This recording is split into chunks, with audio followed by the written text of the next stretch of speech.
What's going on, everybody, and welcome to the Other Side of the Firewall podcast, where we talk about the latest and greatest of cybersecurity news, as well as we highlight those movers and shakers and glass ceiling breakers, those people of color who've made it to the other side of the proverbial firewall.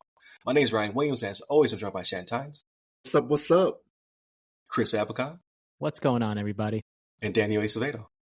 How's it going, guys? There it is. Full house. So hit up all the websites that go by our name. Check out all of our content. So Monday, Tuesday are our topics. Wednesday, discussion.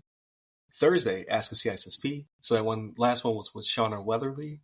Really good conversation. So she is the founder of Fed Sub K. She brings over 30 years of federal acquisition and contracting experience. And she breaks down how small businesses can benefit from her free and paid services to break into the federal sector. So really good conversation, especially for those who are seeking to start up a small business of their own. And then Friday's everything else, so movies, books, games, all that good stuff. So that's what this is. So how's your week, Shannon? What'd you get into? Not much. Did play some of that Madden, man. I'm not feeling it like I have in years past. I haven't had enough time to really get into it, but I'm going to get into it probably at some point this week or whatever. College football started up like the major week, so I watched a little bit of that. I watched the Thursday game, and then I watched a little bit yesterday when I came back. Took the family to the fair yesterday, so we had some fun, smelling animals and eating fair food, you know what I mean? That's why I'm drinking so much water today. If you go back and look at all the episodes, I'm taking in all this water because I took in all this salt I wasn't supposed to, you know what I mean? My body's like, hey man, go ahead and hydrate. But watch this show. My wife and I started watching this show called Extreme Love. It's weird, right? So it's kind of like Taboo, where people are doing like crazy stuff, but it's like weird loves that people have, right? Like people that are in love with their cars and stuff like that. And it's just that we look at each other sometimes and we're just like, I like to think I'm tolerant. I do. I like to think I'm very tolerant of what other people will do. But there is some stuff I'm just like, come on. Like, and because it's on TV, I think to myself, like, is this reality TV where you have like a producer that's like, all right, this is what you're going to say this time, and this is what we do? Because some of the stuff is just so out there. I'm like, these people aren't real, right? That was pretty much an example. Give me one. You got to give us something. Give me one that was weird. The car one. Like this guy was in love with cars and like he started crying. So like it wasn't just cars. It was like a helicopter he fell in love with as well, right? So he was in love with this helicopter. He has a picture. Like actually like yes, like love. Like he's having relations. He's having relations with cars and this helicopter. And so there was this helicopter that went down in an accident. And as the guy's talking about it, he starts crying. Like he's so emotionally invested in this helicopter, like an actual, like Harry's people passenger helicopter. Like his picture, he has a picture in black and white. So maybe it's not pornography; it's in black and white, right? Of him kissing it, him kissing it on the front of the helicopter, and he starts crying. He talks about how it went down, it was destroyed, and I'm just like, this doesn't seem real, man. It just doesn't seem real. They're taking advantage of people with like mental issues. That's what I'm starting to think. Yeah, like as I see some of them, I'm like, this doesn't seem right. Like, and the other stuff is like, I mean, we call them thruples now, right? Like, so there was one guy, he's into feederism. So he had two girlfriends that were on the large side and he wants them bigger. So like he's feeding them food and whatnot, not forcefully or anything along those lines, and then he adds in a third, you know what I mean? And it's just like, okay, I don't know what's going on here, but it's whatever. Man. I'm sorry, Ash. I'm sorry for our listeners. Yeah. Thanks, Daniel. Extreme Love was the name of it. It only got 2 seasons. Like, I just come across stuff, and it was like 2018, 19 or something like that when the show was on. I never saw it before because I'm not a real reality TV watcher. But yeah, it was something else, man. But yeah, that's pretty much it for me. Like that weird stuff like that that my wife and I couldn't understand. But Daniel, let's go to you, man. How about you? How was your week, man? It was good. We're trying to stay dry. There was a typhoon, my apologies, that came straight through from the south all the way up to the north, Japan. So pretty much just rain for like last 4 or 5 days. But in between that, yeah, I just, I literally just took all the content and used ChatGPT as much as I could for like troubleshooting at work, for like writing my like daily summaries of what I'm doing. I wrote an episode. I did a blog post for the podcast for the Friday episode about my car, really short one. That's why it'll fit nicely on LinkedIn, and then that just got me into it. So I'm finishing up another blog post. I think I'm actually going to start a blog and start writing more because I really enjoyed it. It makes editing so easy, and it helps like refine your thoughts a little bit better because you can just kind of throw a paragraph at it with kind of the intent of what you wanted to say. It can give it back to you as in Chat GPT language, and then you can make tweaks to make it sound the way you would really want to write it. And then you just kind of do that back and forth, and it'll cut down the process of like creative thinking or just writing in general by like more than half. So now I'm like, man, I'm knocking these things out, and I've always kind of wanted to write books or write an anime or just write stuff. My dad used to write. He did like plays. He had these old like old school, I think written or like typewritten because my dad was hella old. So I think maybe it just runs in my blood, and now ChatGPT is allowing me to be more creative. So the good side of AI. So yeah, I think I might actually start a blog here, just trying to figure out the medium. I don't know about Medium, but like the forum to put it on social media wise, and kind of just get my feet wet. But yeah, I did that, and Black Myth Wukong. Let's go. I've enjoyed it so far. I've only played it a little bit, but it's really, really, really good. Awesome. And then some of my gaming buddies talked me into downloading the Call of Duty Call of Duty 6 like beta, and it's actually I thought it was like more Call of Duty, but they changed some of the moving mechanics in it, and it just seems smoother, and I've been enjoying it more than I thought I would. So that's been fun as well, and a little bit more Tokyo Vice. We're almost finished with the second season. It's definitely good. It was a little slow in the beginning of it, but now it's picking up, and it's 2 episodes left, so I'm kind of like really invested. So let me see what else. I think that kind of rounds it out. I'm pretty sure I've watched some other stuff, but nothing that really pops in my mind. What about you, Chris? What you get into this week?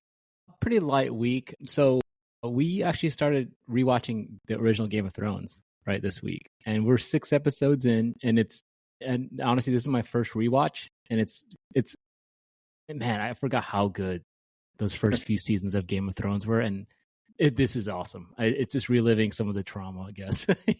Again. But again, just first 6 episodes in, so it's been a good ride. We found that we can't binge this as much as I used, because I don't know, like I think Game of Thrones is a very it's a heavy series, right? So it's hard to just like binge, and you got to take stuff in and like let it savor. So that's kind of how we've been taking it. On the other side, it's more. I've been watching more sports lately, specifically because we're coming up in the football season. There was college football right this week, so. Good stuff. Also looking forward to the season opener for NFL, so that should be fun. And I've also been watching a lot of U.S. Open tennis. Right, I'm a big tennis fan. So it's at the time of this recording, it's a week through it. So a big fan. One of these days, I want to make it over to Flushing Meadows in New York and check it out. But maybe planning upsets in this year's. Yeah, right. I've been seeing that on there. Like the 2 and 3 are already out, right? Exactly. Already knocked out. Yeah. So yeah, that's a lot of fun. And last thing I wanted to touch was I am getting the itch to build a computer for no reason. It happens maybe once or twice a year. No reason. It just happened this time. It's like I saw something on YouTube, and it's like it's talking about Intel and AMD processors. I'm like, man, I've never built an AMD machine. Maybe I should do that. Next thing you know, it cascaded into me wanting to spend $4,000 on something I probably won't use. So let me ask you something, Chris. So do you do it for your own benefit, or do you do it to build it, use it a little bit, and then sell it? Because I know some people will do it. It would be for me, and it's also like the pride of building a computer. I think it's just really cool, and there's so many cool new cases out there. I'm thinking about building like a mini or a mini ITX case that's like this big that you can like take with you. I think those small case form factors are so cool. I would like to pack as much power as possible into that little form factor. I think it's pretty cool. I actually, I remember when I was my cousins used to build computers from these old, huge, like compact cases, right? You guys remember the compact company, right? And I was like, man, and since then I've always just been, I always thought but building computers is awesome. So yeah, that was my week. What about you, Ryan? So not much going on, actually, just a lot of work. Because, doing the RAM cyber thing, right, on off duty and then having a 9 to 5. So I apologize to everybody. That Friday episode has not gone on yet. So Monday through Thursday came out, but Friday has not come out yet. And it's just a matter of me getting the time to push it out. But obviously it's going to be on a Sunday or Monday, which is not typical of my cadence, right? We've been pretty consistent for 4 years. I'm gonna have to figure out, like, first need people to sponsor, get some ads going. So because I have to pay somebody to do this. I just don't have the time. It's very time consuming. Even with AI assistance, I'm able to do more, but I just keep adding to my plate, right? Like now it feels like this should be somebody's side hustle. Like publish my stuff for me is going to be the goal moving forward. So I'm gonna get that Friday episode out, so you'll hear it before you hear this. But that is my late end 2024 goal, is to be more, get back to being more consistent. But I'm going to have to outsource it to somebody. I'm going to find like a cousin or something, like a young cousin. Like, hey, what you doing on the weekends? I'm gonna give you my content for you to publish. I do everything. I just need you to make sure it goes out on time and what have you. But aside from that, I played a little bit of the beta. I said I was going to play the beta all weekend. I literally only put an hour in so far. And not out of frustration, like I was expecting to suck at it. So like literally I played 2 rounds. It was spawn and die, spawn and die, spawn and get a kill, spawn and die. So my KDR, kill to death ratio, is terrible right now. But I do plan on. It seems faster. It seems like super, like most Call of Duties are fast, the multiplayer. This one is like, they put it on crack and then they drank like 4 monsters. It is like super fast.